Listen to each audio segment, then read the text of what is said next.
No pasa.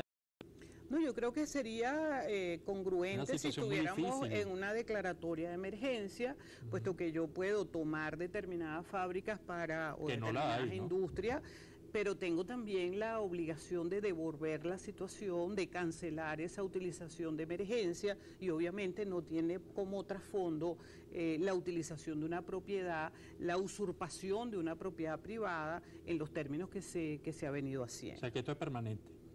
Esto es permanente y está, yo creo que aun cuando dice que son 60 días, yo creo que efectivamente, no estando un régimen de emergencia, es simplemente una manera de probar qué reacción puede tener la iniciativa privada, los propietarios, la ciudadanía, la sociedad frente a este tipo de iniciativa. El segundo punto que me parece clave es que el Estado y la iniciativa privada, de acuerdo a la Constitución del 99, promueven el desarrollo armónico de la sociedad. Es decir, para la Constitución, Estado e iniciativa privada es un matrimonio para desarrollar el país.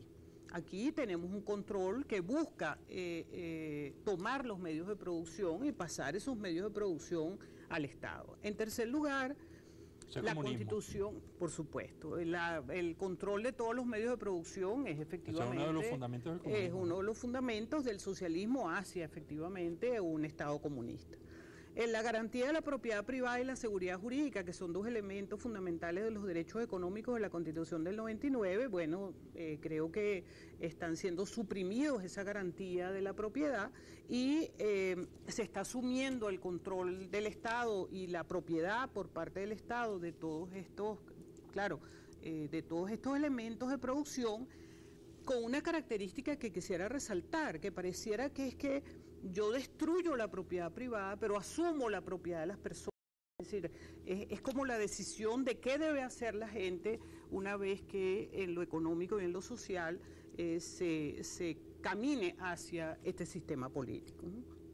Por supuesto que la libertad de trabajo cada vez está siendo menor, el trabajo individual no es lo esencial, sino el trabajo colectivo, y el tema de que cualquier empresa, estamos viéndolo, puede ser invadida, yo quisiera utilizar esa palabra más que tomada, por el gobierno con la finalidad definitivamente de crear una culpabilidad en esas empresas de la situación de abastecimiento, de encarecimiento de los productos,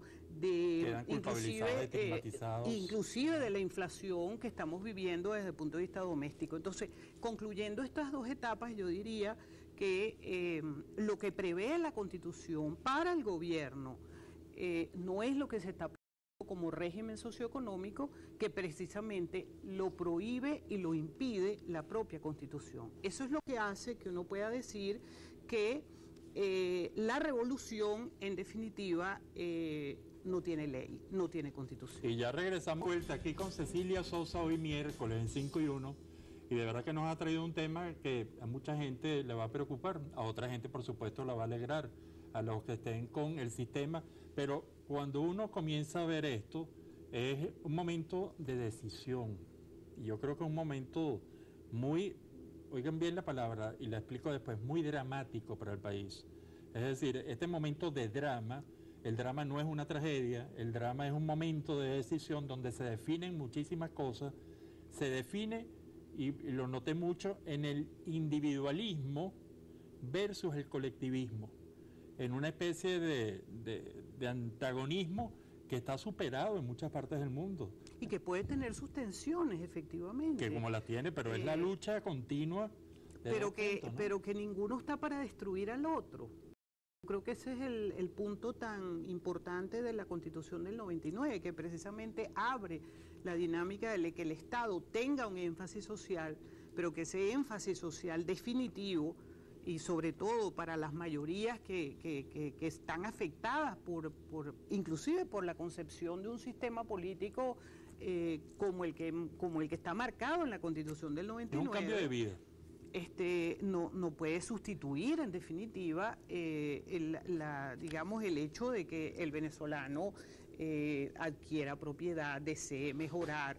Es decir, por ponerte un ejemplo, si yo me puedo comprar un televisor y el primer televisor que me compro es usado, es las mejoras que yo puedo obtener a través de mi trabajo hacen que yo pueda subir en la escala de tener un televisor mejor y después de tener un televisor mejor. Por ejemplo, el presidente está ofreciendo un celular absolutamente económico. Eso no yo tenga que morir con ese celular, yo puedo mejorar ese celular si mis condiciones económicas, mis condiciones de trabajo y mi empuje también individual en obtener satisfacciones se logran. Y lo que sí creo... Sería tema para un programa porque eso sería muy importante desde el punto de vista psicológico.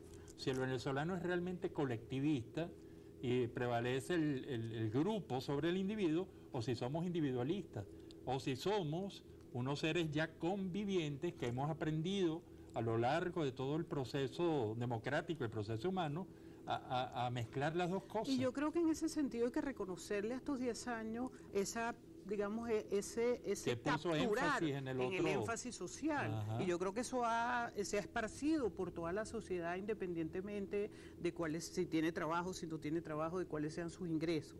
Pero volviendo al tema de revolución versus constitución, porque yo creo que esto... quisiera concluir la idea.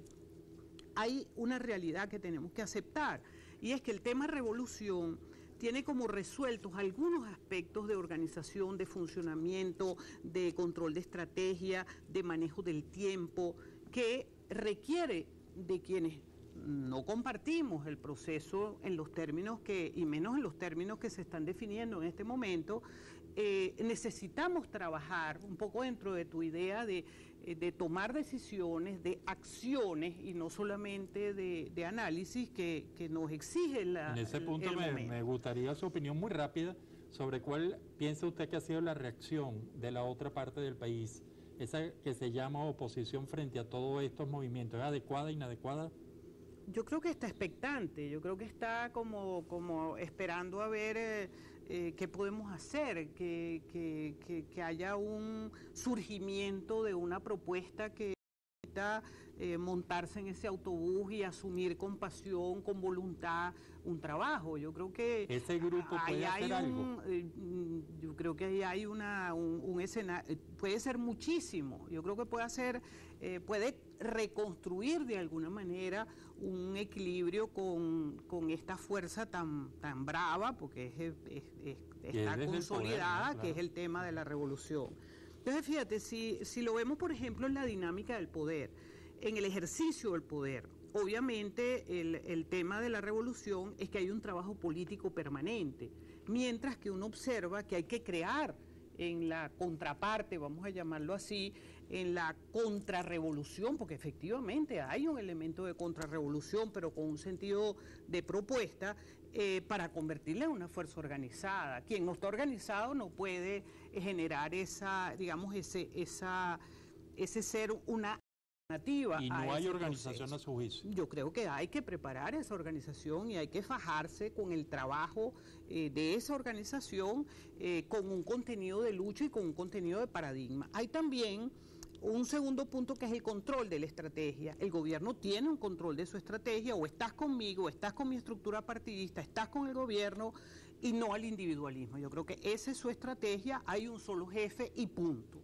Mientras que en el lado constitucional, vamos a llamarlo así, la concepción del pluralismo que debe mantenerse, obviamente, requiere centralizar una conducción política y no seguir cada quien diciendo lo que se le ocurre. Y un último punto, doctora. Y un trabajo social desde las bases con un criterio de integración. Yo creo que para terminar, a mi manera de ver, final, es el método de lucha.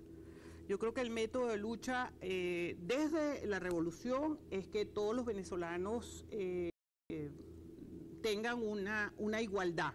Sin embargo, está montado sobre algo destructivo, sobre algo violento, y es destruir lo que no existe. Hay que destruir la Cuarta República. La Cuarta República ya no existe. Entonces no sigamos, es decir, el elemento del método de lucha está cayendo un poco en el pasado, en el contraste de contrariar, frenar este proceso hacia el comunismo, es trabajar con la verdad. Yo creo que la defensa del Estado de Derecho, y yo creo que para mí el centro del método de lucha es precisamente la justicia, una justicia de mayoría, una justicia en la cual la gente pueda hasta tocarla y saber de qué se trata y cómo lograr esa Venezuela de justicia, ese destino que nos podemos fijar los venezolanos con pasión, con esfuerzo. ¿Qué le dice usted en 20 a ese sector de Venezuela que no está de acuerdo que vayamos a ese sistema que usted describió? Que tenemos que insurgir con la Constitución en la mano, porque está siendo destruida por el proceso revolucionario. Muchas gracias, doctora. Y a todos ustedes, mañana pondré en la página www.robertodebris un resumen bien apretado de este programa que considero sumamente importante. Será hasta mañana y que pasen muy buenas noches. Muchas gracias, doctora. Gracias a ti. El verdadero progreso es mucho más discreto de lo que